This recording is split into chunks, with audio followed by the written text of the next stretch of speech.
Hi everyone, the Island Stacker here. Welcome to another one of my videos. Today I just wanted to discuss exit strategies. When the time comes, what's your plan and strategy for selling precious metals, even if you don't intend to sell them. I guess it's always worth considering in case you pass them down to family members or loved ones. They might come to the realization that they would like to sell them. So just wanted to run through some of the experiences that I've had um, going through selling various bits and pieces over the last year or so. So I'll start where I've had the least experience and go up to where I've had the most. Peer-to-peer selling, so selling to somebody that you know or via one of the forums, etc. I haven't done that with any of the metals that I've sold over the previous year, like I say. So I know there's always jubilation around selling peer to peer without having the sort of backup or recognition that you're a trustworthy source, but I guess that goes uh, with some of the other online platforms as well. So let me know down below if you've had any experiences selling peer to peer via the forums, etc., and how you found that experience. I know there's a lot of forums such as the Silver Forum, etc., where people go and sell precious metals. But like I said, I haven't had any experience with doing that myself.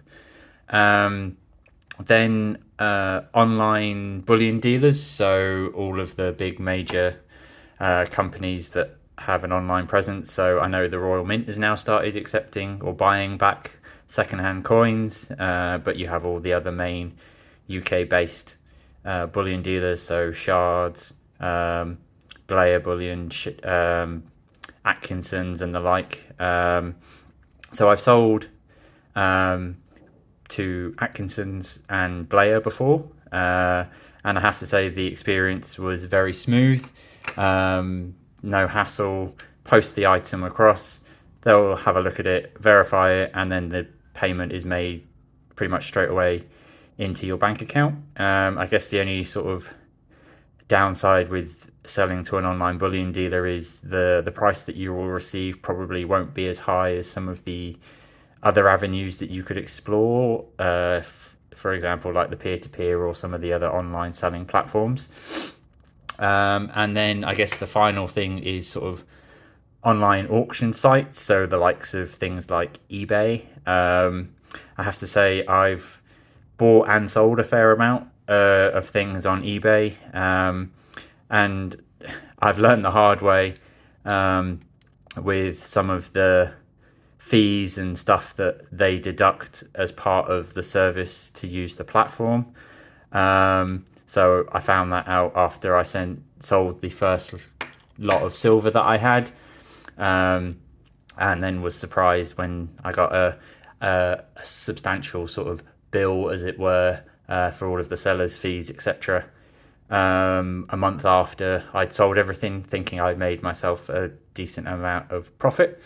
I know eBay has now changed the way that they deduct the fees, so it's all done at source through eBay rather than having to wait for a monthly sort of invoice type of thing when the payment is received from the buyer. Everything is deducted at that point in time so that the money that hits your account is net of all fees. But just some things that I've noticed when I've been when I've been selling on eBay. So when listing some of the items, I found that eBay has a very sneaky way of updating your listing if you're not careful when you add or change certain parameters in the listing itself. So I find it happens mainly when the postage section is updated. So obviously the postage section's right at the bottom, so it's normally, in theory, the last thing that you would probably complete.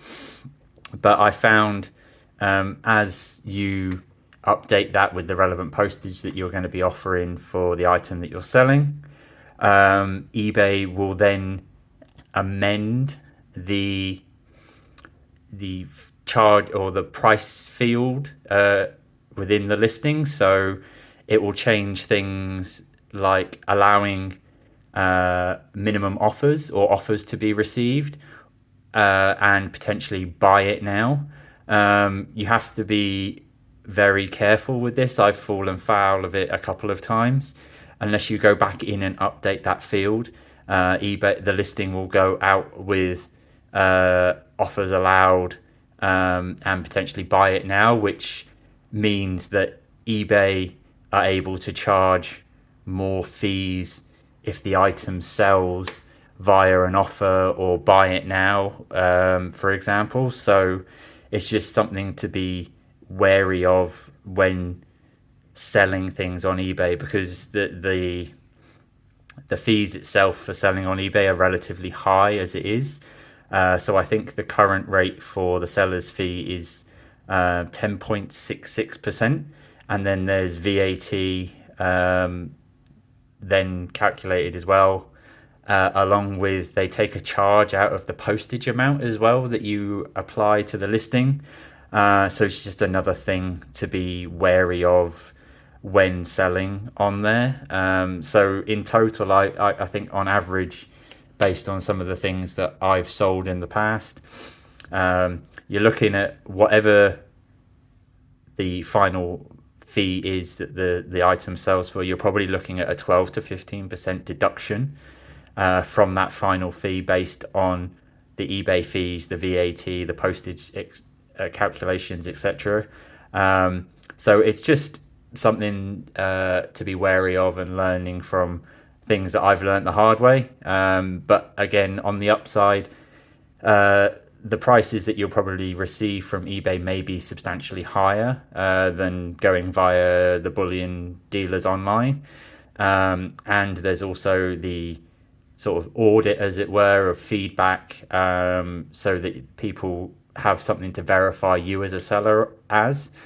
So it's good to build up that sort of profile, sell the odd piece here or there, just to keep the feedback ticking over. So should you then choose to sell peer-to-peer, for example, you have that as a backup or proof that you are a reputable seller, as it were, when selling items via that method. So that was kind of it, really. Just sort of some of the things that I've experienced when selling as part of an ongoing sort of exit strategy, just to have that in the background ticking over should at any point I wish to come and sell any of the items that I have. It's always there. I'm looking to probably hold these for the long term, potentially more for sort of retirement purposes. So that's a few years away yet. But just to keep that, like I say, have that sort of backup plan should some unforeseen circumstances come in the future and I need to raise cash quickly, and selling precious metals is the only method in which I have to do that. So yeah, that's just my experiences so far with selling items that I have. Let me know in the comments down below how your experience has been on any of the sort of methods that I've mentioned. Thanks very much for watching, and I'll catch you on the next one. Cheers.